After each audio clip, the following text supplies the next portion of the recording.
In a tragic incident, the bodies of two individuals, a middle-aged woman, Niancy Riahtam, and a 5-year-old child, Erika Thabah, were discovered floating in the river at Mawlai Mawiong on the 19th of September 2024. Both residents of Dong Tariang A, Mawiong Umjapung, had been missing since the afternoon of 18th September. Eyewitnesses last saw them near the ISBT in Mawlai Mawiong before they disappeared. The secretary of the Dong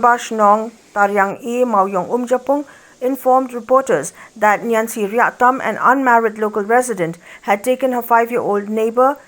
Erika Thabah to visit her newly constructed house nearby when they went missing. The secretary added that local authorities, including the police and a search and rescue team, responded to the scene. The bodies were recovered from the river and an investigation into the circumstances surrounding the incident is currently underway.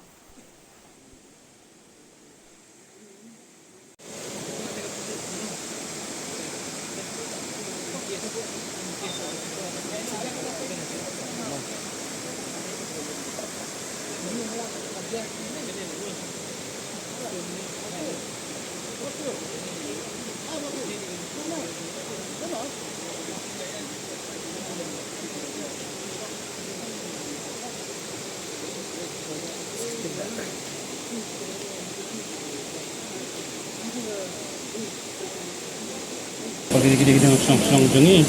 kat ini kejengca, lajana tu mungkin hi kapor, sekolah mesti bah tidak imi bandar sekolah kadang. Sekolah kadang juga Mawiong rem, apa kilek ban, sama ini kong idan kaya yang hampir benang sudiasna, dia lalek ban sedih ban perkut ni ban pej deh, kata kapor, hari ini imi nang ta, Rapor sahaja dan kinang senang kebai belawan pahajang sedang buat hadir nang tapat. Ila lesi ngintip pagi kalau kunti yan mah di rung sedang ne di sana ne dek buat kidan kinang senang kibala di imah sapor behir nak kali kilap ba ihir ni pok mak dengan road buat hadir kata te buat kata nanti kali yang jungim ka senang ila syumkah hi dan kemudian ka menit bat hadir bagi bahaya hasam kila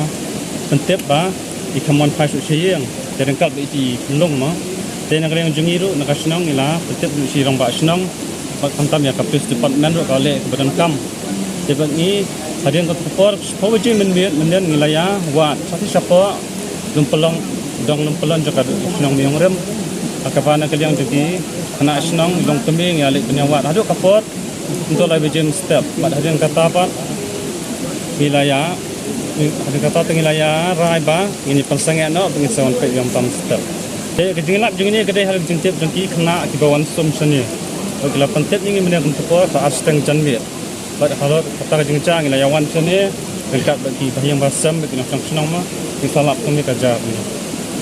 dan nak yang jengi ngimdan mah tingkah senang teh ni IT be ka an ke ngamtan misalnya kepada kam